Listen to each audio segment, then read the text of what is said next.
Hello everyone, welcome to Ansargari. Today we are taking up Hindu newspaper of December 5, 2023.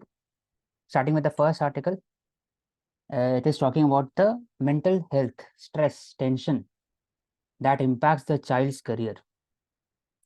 तो क्या करना चाहिए with respect to this कि कौन से स्ट्रीम बच्चे ले सकते हैं, डिस्कवरी करना चाहिए, साइंटिफिक डिजाइन टेस्ट, ये बात कर रहे हैं मेंटल स्ट्रिप, लेकिन ये it is advertise by FIITJEE, तो वो अच्छा दिखा दिया हुआ है। तो हम लोग भी डिस्कस करते हैं कि रिगार्डिंग द चाइल्ड उनका मेंटल हेल्थ को कैसे डील कर सकते हैं। तो ज़्यादा से ज़्यादा बात करना चाहिए पेरेंट्स के साथ, पेरेंट्स को अवेयर होना चाहिए विद रिस्पेक्ट टू कि क्या क्या नीड्स होता है as a age of 14, 15, 18 years, और क्या उनका सोशल मीडिया अकाउंट है या फिर किसी से बात होता है, थोड़ा अवेयरनेस होना चाहिए विद रिस्पेक्ट टू दिस।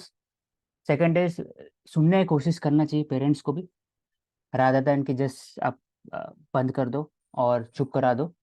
तो ये तीन एरियाज हो गया। पेरेंट्स को टीचर के साथ या फिर बाकी जो कोचिंग इंस्टीट्यूट है उसमें भी डायरेक्टर के साथ बीच बीच में बात करते रहना चाहिए, तभी पता लग सकता है कि मेरे बच्चे का कितना स्ट्रेस है मानसिक। You can add.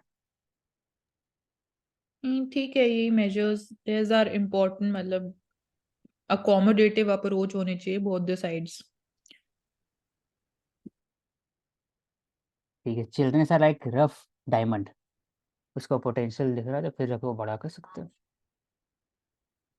बात तो सही है, लेकिन ये स्पेसिफिक बात कर रहे हैं सिर्फ टेक्निकल स्किल, और बाकी सब में एम्पैथी इंपॉर्टेंट कीवर्ड है, पैशन कंपैशन। पैशन और कंपैशन में क्या फ़र्क है प्रवेश?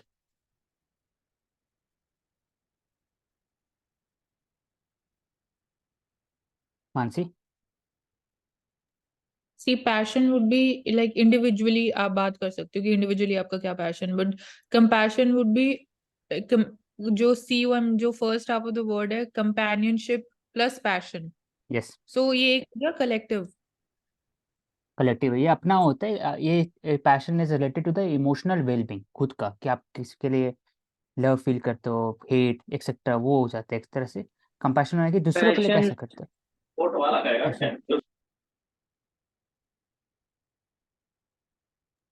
पैशन जो होता है वो बेसिकली पॉजिटिव भी होता है, नेगेटिव भी होता है, यस लेकिन कंपैशन जो है वो पॉजिटिव ही होता है। यस।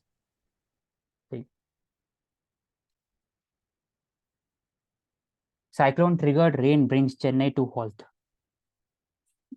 तो name of the cyclone is Michaung.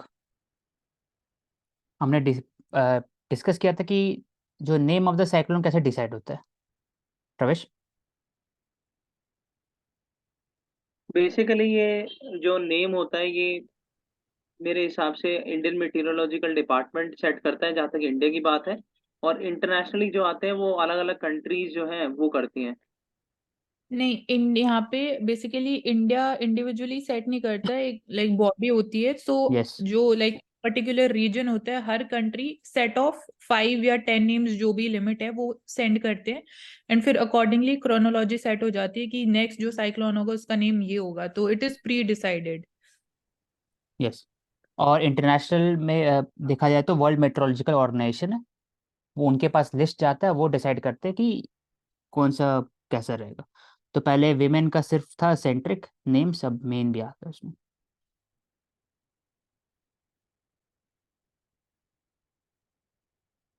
तो इसका डिजास्टर रिलीफ क्या क्या होना चाहिए साइक्लोन से रिलेटेड? तो पहला बात है कि आप लोकल लेवल में एक अवेयरनेस क्रिएट करें विद रिगार्ड्स में first responder, use of home guard and other tools, civil vigilance awareness कर सकते हैं। उसके फिर कॉन्क्रीट रेट्रोफिटिंग, डिजास्टर कैंप्स उसमें आप लेके आ सकते हो। और डिजास्टर रेजिलियंट इंफ्रास्ट्रक्चर क्रिएट कर सकते हो इन द मरीन रीजन, जो कोस्टल रीजन। वेटलैंड का यूज, इसको वेटलैंड को आप अफोरेस्टेशन कर सकते हो, क्योंकि wetland is a basically a break barrier to the cyclonic activities. It reduces the damage face by the humans and also the environment, तो इस उसको भी प्रमोट कर सकते हैं। तो एनडीआरएफ एसडीआरएफ का इंपॉर्टेंस रोल है यहाँ पर। Pravesh, you want to add?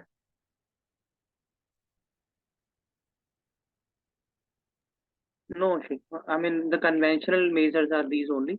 तो अर्ली वेदर फोरकास्टिंग और ये सब है, तो अनकन्वेंशनल इसमें कुछ है नहीं ऐसा। ठीक है, तो इसमें आई वांट टू आस्क कि एनडीआरएफ के पास अपना डेडिकेटेड कैडर है डिजास्टर रिस्पांस फोर्स का? Yes they have. अपना कैडर है कि वो हायर करते हैं, ये कहीं से उनका डेपुटेशन होता है? नहीं, वो डेपुटेशन पे होते हैं। हाँ, मतलब basically BSF, paramilitary forces, CRPF उनका डेपुटेशन में जाते हैं एनडीआरएफ में।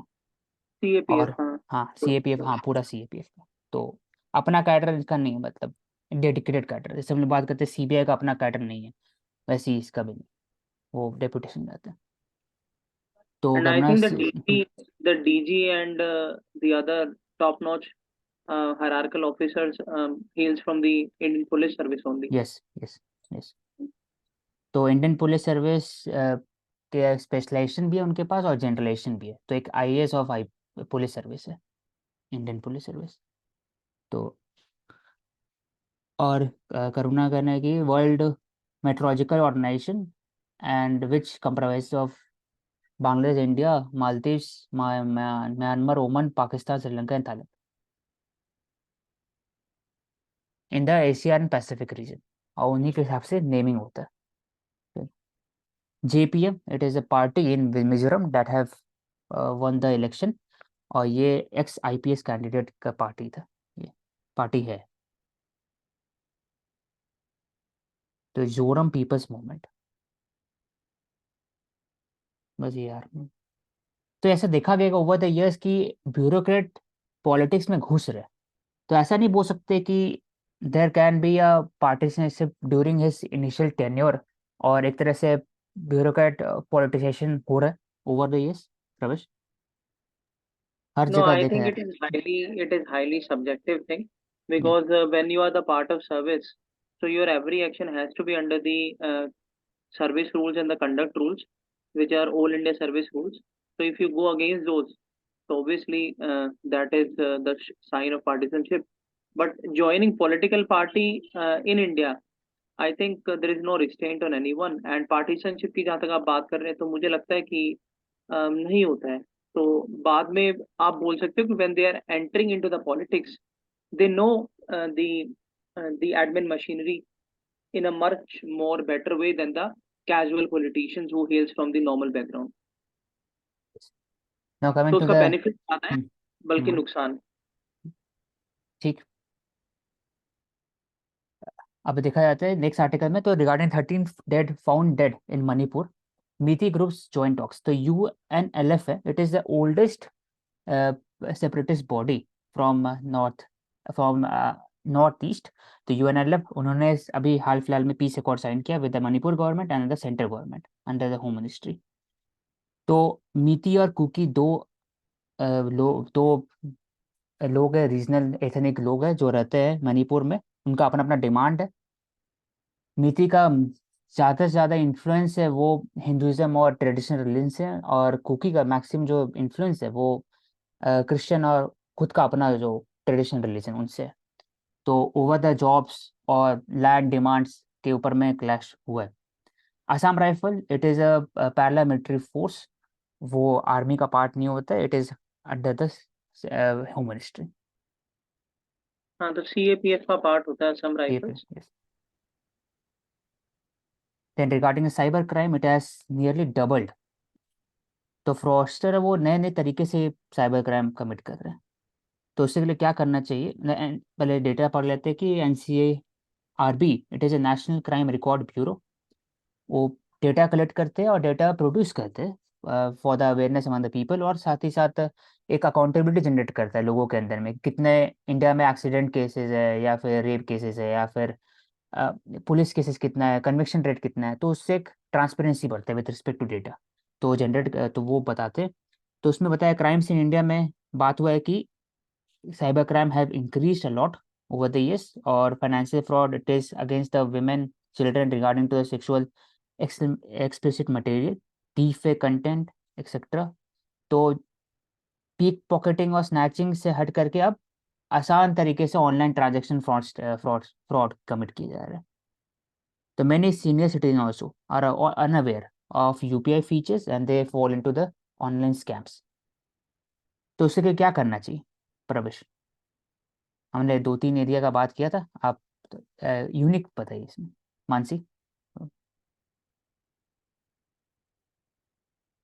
लोन का हमने बात किया था कि जो प्ले स्टोर में जो भी ऐप है उसके हिसाब से लिखा रहना चाहिए, certified by the Google play store या फिर एप्पल प्ले स्टोर, तभी आप डाउनलोड कर सकते हैं। क्योंकि बहुत सारे अनसर्टिफिकेटेड सर्टिफाइड ऐप्स डाउनलोड करके आप लोन का बहाने आप आपका चुरा लिया जाता है डेटा एंड पासवर्ड, तो वो होता है।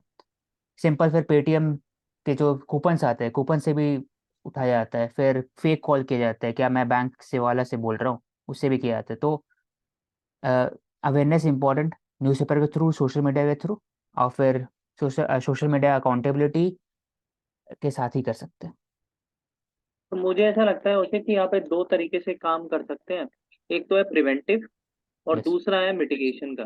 तो प्रिवेंटिव में आपने बताया कि बिहेवियरल, जैसे कि इन्फॉर्म सोसाइटी बने, लोगों को पता हो कि किस तरीके से होते हैं, जब एसएमएस होते हैं या ओटीपी से भी बहुत फ्रॉड होते हैं, तो उसके एक फाइनेंशियल और लीगल अवेयरनेस लोगों तक पहुंचे via the newspaper and normal advertisements. इसके बाद क्या है कि जो पुलिस डिपार्टमेंट या फिर जो साइबर हमारे डिपार्टमेंट जैसे कि सीडैक है, सर्टिन है, ये वीकली या monthly seminars, online digital seminars इस तरीके से कंडक्ट कर सकते हैं, वर्कशॉप्स हो सकती हैं। इसके बाद जब मिटिगेशन की बात है, तो जितने भी हमारे पुलिस स्टेशन हैं, अ, अगर हम मेजर सिटीज की बात करें तो सिर्फ वहीं पर हमारे यहाँ पर साइबर पुलिस स्टेशन है। जैसे कि Hyderabad is known as the first metropolitan in India जो कि साइबर स्टेशन है। तो इस तरीके से पैन इंडिया लेवल पे साइबर पुलिस स्टेशन होने चाहिए, एथिकल हैकर्स होने चाहिए, इसमें और दो चीज मैं टेक्नोलॉजी। ऐड करूंगा। साइबर सेल होना चाहिए with in the banks also, cyber division होना चाहिए, बैंक्स का हो गया नहीं, या वो तो फिर होता है, फाइनेंशियल। बैंक्स में तो है, बैंक्स में तो होता है, हर बैंक में है, साइबर सेल होता है बैंक में। लेकिन यही है कि उनकी टेक्निकल एक्सपर्टीज इतनी आप रोबस्ट करो ताकि वो उसको डिटेक्ट कर पाए, क्योंकि अभी जो बैठे हुए लोग वो नहीं कर पा रहे हैं, तो उनकी स्किलिंग में थोड़ी कमी है। तो रिल हम बोल सकते हैं स्किलिंग अपस्किलिंग उनकी बढ़ाएं, और प्राइवेट सेक्टर का यहाँ पे हाँ, कोलैबोरेशन रोल ले होगा। सकते हैं, तो ट्रेनिंग दी जाए। तो डिजिटल हैकाथॉन बात करते हैं, तो साइबर हैकाथॉन किया जाए जिसमें सर्ट इन बाकी सब इंस्टीट्यूशन इंडिया में, एसोचैम हो गए, वो एक जगह आकर के एक स्टार्टअप वो फंड करे जो स्पेसिफिक साइबर सिक्योरिटी से रिलेटेड रहे, ताकि ये सब कम हो सके। Mansi, you can add you want. Ashik, we can continue यहाँ पे. I think all the points are Yeah. covered. Karuna have said added one point: capacity building of police officers, judicial officer on this aspect of the cyber criminal investigation. Side train portal, it is a portal. तो ये word है, इसको ले सकते हैं, CY train portal.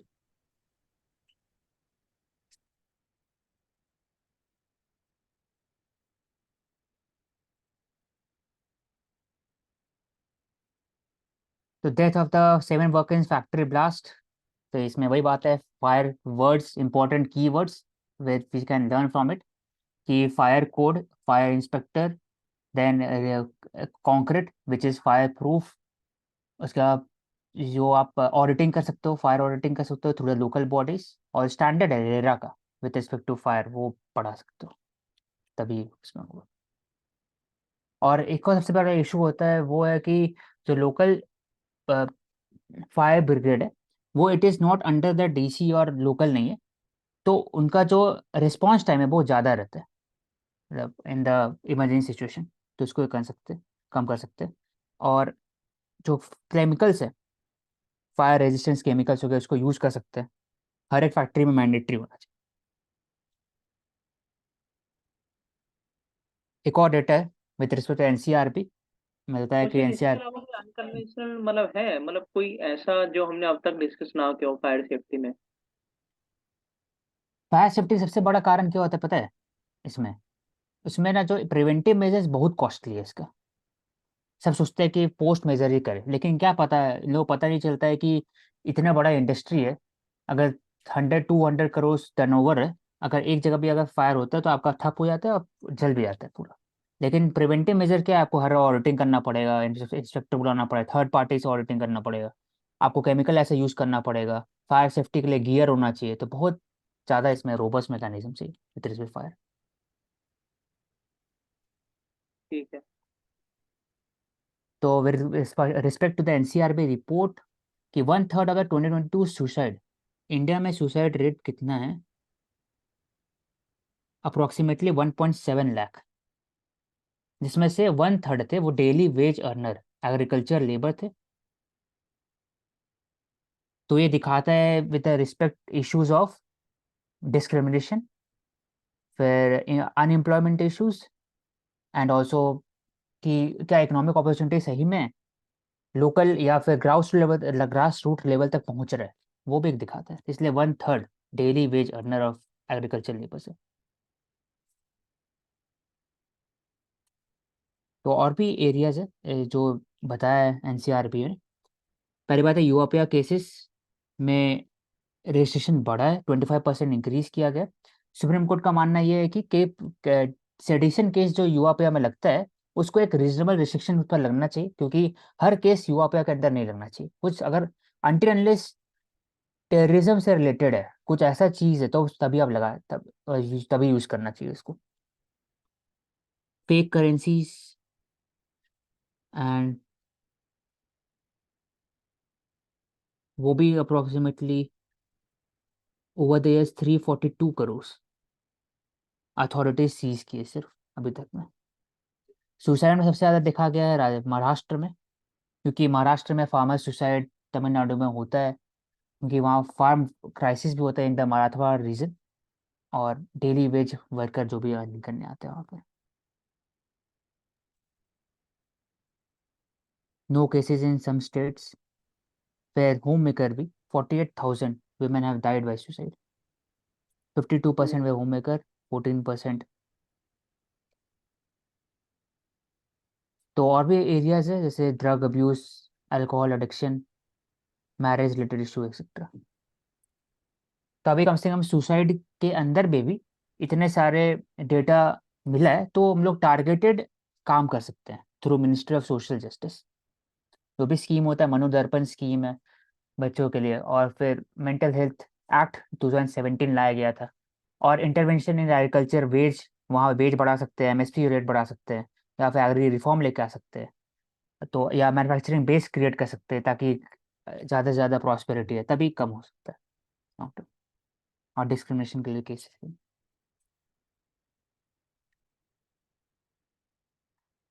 Michaung it is cyclone.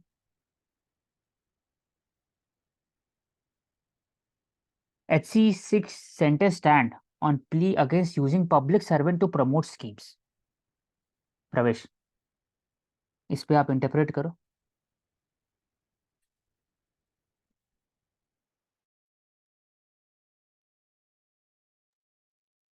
हाँ, मतलब कि यहाँ पर वही बात हो रही है कि जो हम बात कर रहे थे पहले, आज से 10 या 15 दिन पहले, कि किस तरीके से जो सेंट्रल गवर्नमेंट की स्कीम्स हैं, बेसिकली एक आंदोलन के तहत या एक यात्रा के तहत जितने भी डिस्ट्रिक्ट मजिस्ट्रेट और जितने भी डिविजनल कमिश्नर लेवल जो ऑफिसर्स हैं, उनको स्कीम्स प्रमोट करनी है। तो मतलब और पैन इंडिया लेवल पे, ताकि एक सोशल अवेयरनेस आए कि इतना रिफॉर्म इंडिया के अंदर हो चुका है पिछले लास्ट 10 या 15 सालों के अंदर। तो अब हाई कोर्ट पूछ रही है सेंट्रल गवर्नमेंट से कि मतलब क्या ये सही है, या फिर करना चाहिए या नहीं करना चाहिए।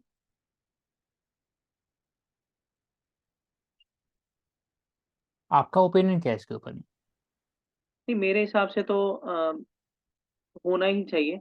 मतलब ऐसा नहीं कि हम ये कहें कि this scheme is brought by BJP government और Congress government, but yes, we should promote the schemes for the upliftment of the society as a whole. इसमें बस यही अगर मैं हम कहूँगा, इसमें ऐड करूँगा कि जो यहाँ पर हम्म प्रमोशन स्कीम लिखा हुआ वो पर्टिकुलर पार्टी से एसोसिएट करके नहीं दिखाना चाहिए। ये बताना चाहिए गवर्नमेंट का स्कीम है, वित्त इसमें स्वच्छ भारत अभियान, उज्ज्वला योजना, इसे करने से सही सही में फायदा पहुंचेगा ग्रास रूट लेवल तक, तो वो कर सकते हैं। तो इसी पर एक दायरा है। हाँ, सो करने का। बेसिकली यहाँ पे यही है कि हम्म। पब्लिक सर्वेंट्स का रोल होता है कि वो एक हम्म। उनका पार्ट ऑफ ड्यूटी है स्कीम्स प्रमोट करना, स्कीम्स को इम्प्लीमेंट करना, बट किस तरीके say that is being done वो यहाँ पे that is under question. So एक इम्पॉर्टेंट एलिमेंट ये है कि यहाँ पे पॉलिटिकल एंगल या पॉलिटिकल इंटरेस्ट अटैच नहीं होना चाहिए behind this exercise.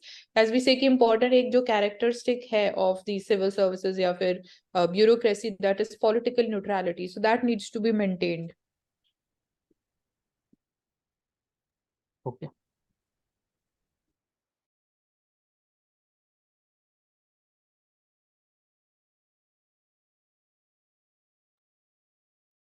Husaini Haidar, she is daughter of Subramanian स्वामी।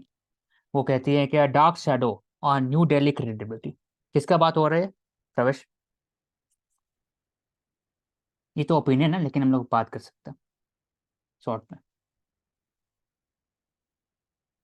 ये बात हो रहा है ओवरऑल कि जो इंडिया के ऊपर रिलीज किया गया by the western countries specially China, Canada and US, that they their official their intelligence agencies have hired some form of people, major issue. हाँ, nature issue related, and they have used for assassination purposes। तो पन्नू का एक case था US में और नीचर का case है Canada में। कनाडा। तो इसके ऊपर बात किया जा रहा है।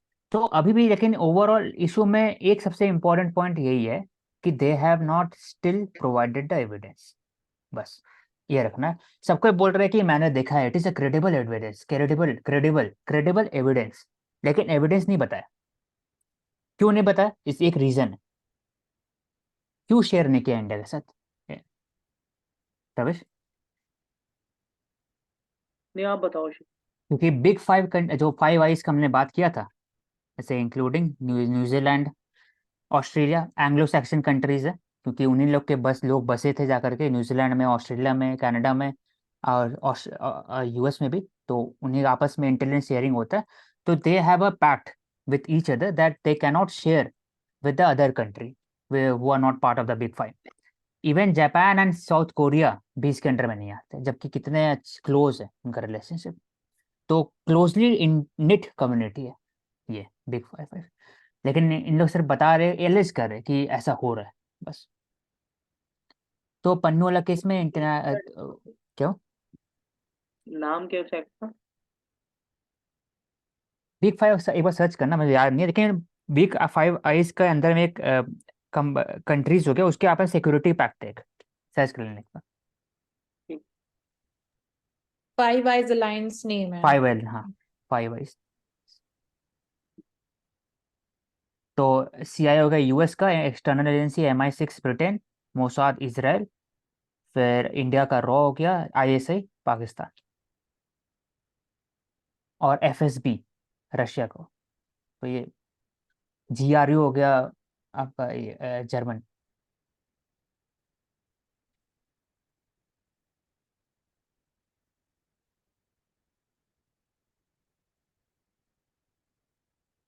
तो इससे एक इम्पैक्ट हो सकता है, ये बताना चाह रहे हैं कि इंडिया का जो हार्ड पावर इमेज है, हमेशा सॉफ्ट पावर का बात करते, तो हार्ड पावर है क्या प्रवेश?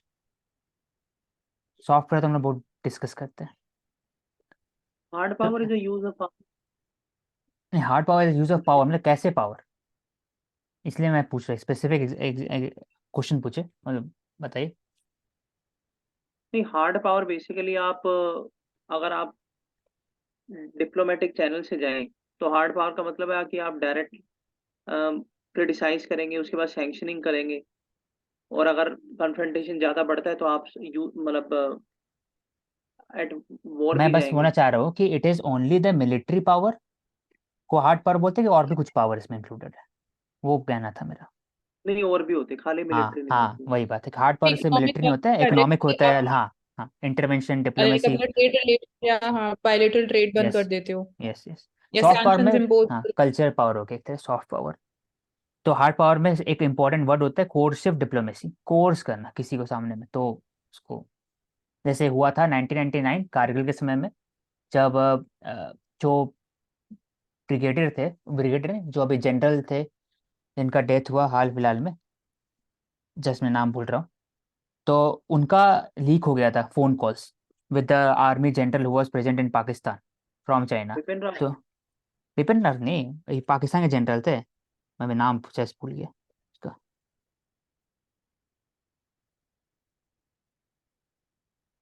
तो फोन लीक हुआ था जब वो बात कर रहे थे, तब रॉ ने फिर वो इंटरसेप्ट कर करके जाके डायरेक्टली भेजा था पाकिस्तान के प्राइम मिनिस्टर को, नवाज शरीफ को।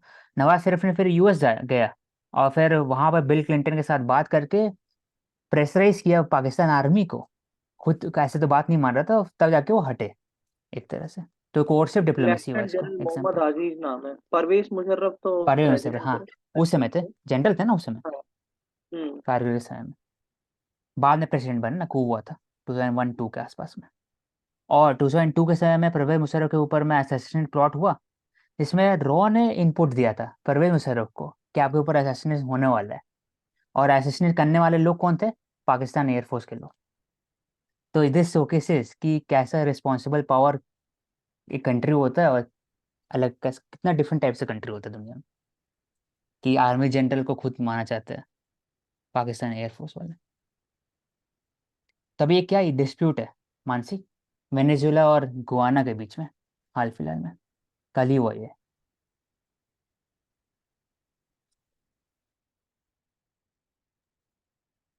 Territorial dispute is there basically, मतलब टेरिटोरियल क्लेम्स है, एक्सक्लूसिव इकोनॉमिक जोन के ऊपर ठीक भी है, एक इशू हो हाँ। सकता तो पहली बात है कि जो वेनेजुएला है, it has the world largest oil reserve.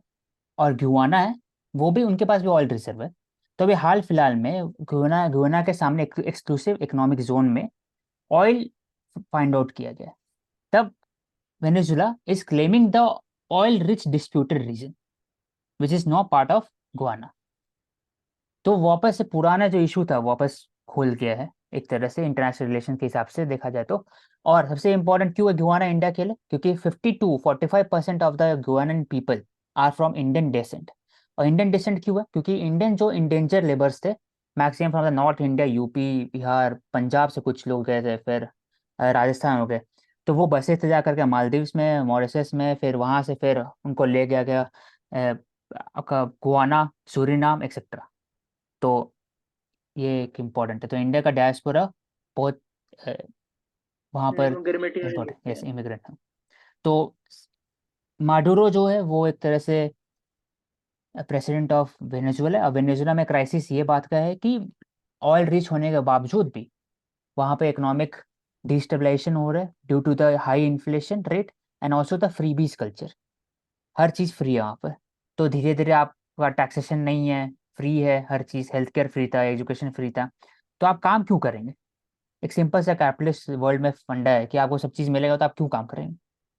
तो उससे फिर धीरे धीरे टैक्स बोइंसी कम हुआ और टैक्स फिजिकल डेफिसिट बढ़ते गया, और फिर हो नहीं पाए कंट्री। तो रेफ्यूजी क्राइसिस है। तो और से ज़्यादा कैप्चर करने के लिए एक तरह से न्यू कॉन्फ्लिक्ट छिड़ा छिड़ा गया वहाँ पर, between the Venezuela and Guana. तो वेनेजुएला ओपेक का मेंबर है ना? ओपेक का मेंबर नहीं होगा वेनेजुएला। नहीं। You can search.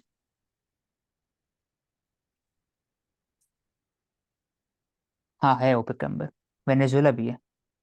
Venezuela joined OPEC in 1960 along with Iran, Iraq, Kuwait and Saudi Arabia. OPEC was created Baghdad conference, और उसका हेडक्वार्टर है वियना, ऑस्ट्रिया। ठीक है, I thought it was in OPEC plus.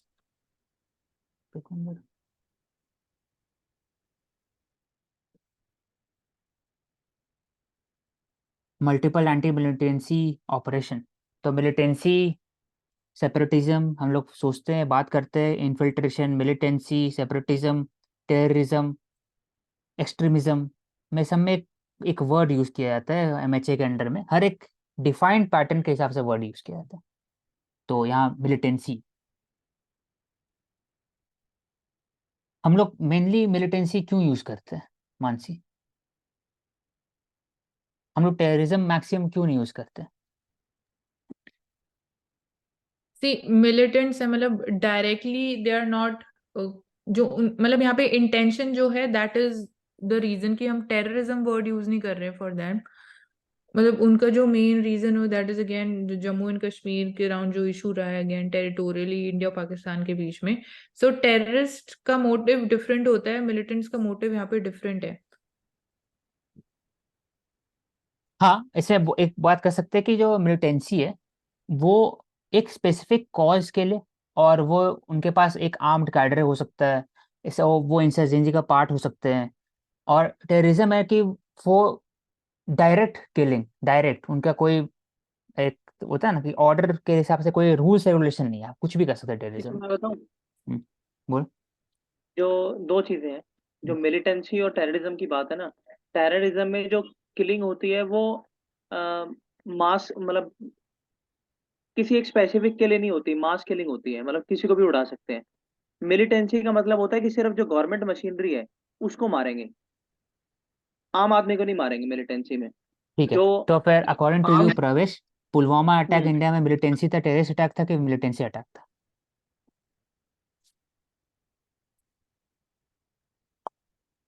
That was a terror attack. हाँ, क्योंकि वो, लेकिन वो that तो वो आर्म्ड फोर्स के ऊपर बता, 76 लोग जो डेथ हुए थे उसमें। कौशिक दूसरी चीज बोलता हूँ, जो टेररिज्म होता है ना, वैसे मिलिटेंसी जो है 40 लोग थे। डायरेक्ट कन्फ्रंटेशन करती है। मिलिटेंसी का मतलब है डायरेक्ट कन्फ्रंटेशन। आपको अगर आप सामने हैं तो आपको सामने से मारेगी। टेररिज्म का मतलब होता है कि वो प्लान्ड तरीके से करते हैं, नहीं मतलब तो वो पहले नहीं, इसमें बॉम्ब सिंपल एक ही है लगाते ना हैं कि फिर आपको उड़ाते जो हैं। लोकल्स का इन्वॉल्वमेंट है ना, लोकल्स इसमें ज़्यादा है। और दूसरा चीज़ कि आपका जो आपने सही बोला स्टार्टिंग में कि गवर्नमेंट से उनका रहता है ज़्यादा से ज़्यादा कंसर्न। टेररिज्म है कि वो किसी को भी कर सकते हो, लोकल पीपल को भी, सिविलियन को भी, सब किसी को भी। तो उनका कोई लॉ, कोई एक पर्टिकुलर एक कोड ऑफ कंडक्ट ही नहीं, कुछ भी कर सकते हो। मिलिटेंसी का कोड ऑफ कंडक्ट कहीं ना कहीं रहता है, इसलिए। ठीक है, नेक्स्ट आते हैं कि centre committed to increasing the strength of women in defence forces. तो भी हाल फिलहाल में हमने बात किया था कि अ, एक यूथ पोस्ट था जिसमें विमेन कमांडर बनी थी पहली बार, और एयरफोर्स में भी कॉम्बैट रोल दिया जा रहा है विमेन को। और परमानेंट कमीशन में भी उनका रिप्रेजेंटेशन बढ़ते जा रहा है आर्मी में। तो अभी तो वो दिखाता है कि द आर्मी, जो बोला जाता है कि कंजर्वेटिव एरिया होता है, एक फील्ड होता है, उसमें भी चेंजेस आ रहे हैं।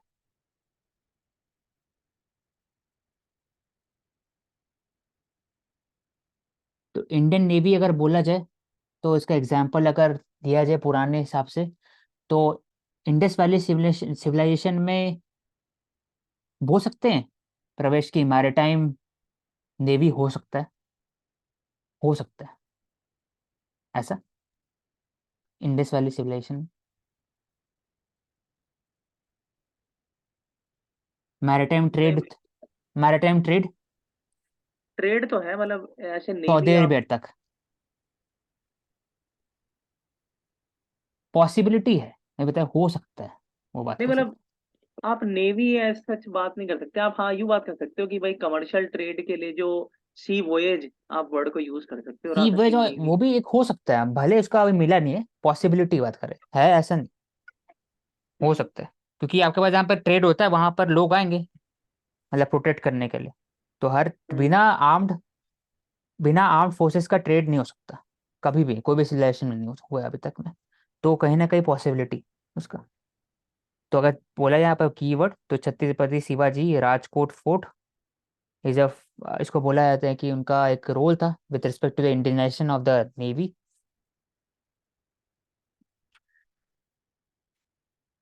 INS Vikrant we discuss yesterday कि it is a first indigenous aircraft carrier. Indigenous aircraft carrier Vikramaditya क्यों नहीं बोलते प्रवेश?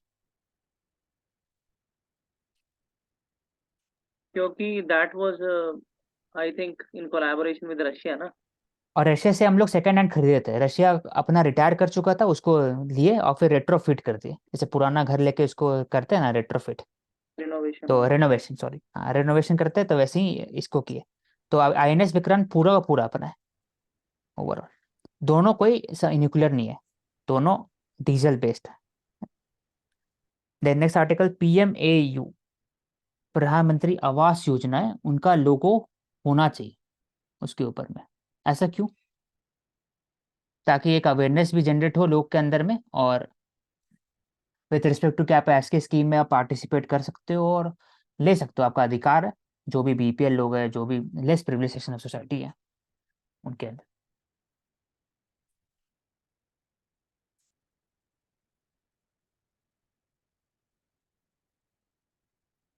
India US can work through differences constructively.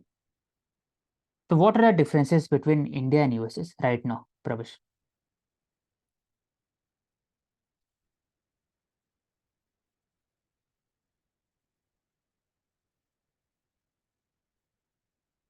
अगर आपको बोलना है 4 to 5 डिफरेंसेस है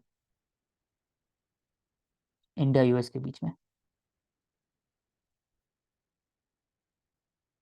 Mansi? One is over the climate finance, yes. Complex differentiated responsibilities की हम बात करते हैं कि यूएसए ने अगेन प्लेज भी किया था $100 billion, but that was just on papers.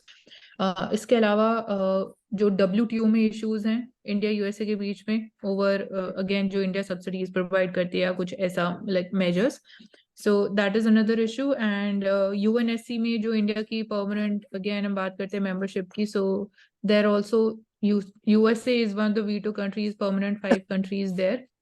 And जब हम बात करते हैं giving like a more representational share and proportion to the global south countries, so there also like these are some major areas where India is I focusing. will, yes. And with Russia also, like India जो USA obviously sanctions लगाए गए हैं on Russia, so India और Russia के जो relations है वो भी कहीं ना कहीं एक factor हमेशा रहते हैं between India and USA. Okay, I will add 3 more points to Mansi's, as he have mentioned clearly about every other differences between India and USA relationship. पहला है कि जो Indo US civil nuclear deal हुआ था उसमें India का जो role है विद रिस्पेक्ट टू एनएसजी और एनपीटी, उसमें भी यूएस का डिफरेंसेस रहा है। Second is transfer technology in the nuclear areas and nuclear field and critical infrastructure, उसमें भी कहीं ना कहीं यूएस को रहता है कि इसको क्यों दे। और तीसरा आता है us versus them attitude US का with respect to NATO, with respect to China, Pakistan, India, Russia etcetera. वहां पर सहमति नहीं है। India US always talks about bipolarity and unipolar world, India always talks about multi alignment and multipolar world. And चौथा is trade. Trade में जो barrier, trade non tariff barrier, tariff barrier, उसमें differences रहा है यूएस का। हमें चाहता है कि उसको ज़्यादा से ज़्यादा मार्केट शेयर मिले इंडिया। Right. तो ये So और एक निज्जर और किलिंग तो हाल important फिलहाल हो गया, फिर निज्जर किलिंग और काउंटर टेररिज्म मेजर्स yes, पे भी इंडिया बहुत फोकस करता है। So we are trying कि globally we have again a common ground on that. yes. And for US there is a good terrorism, bad terrorism. उसके लिए कुछ लोग गुड है, कुछ लोग बैड है, लेकिन इंडिया के लिए terrorism is terrorism in all forms. तो कुछ कुछ जगह यहाँ डिफरेंसेस।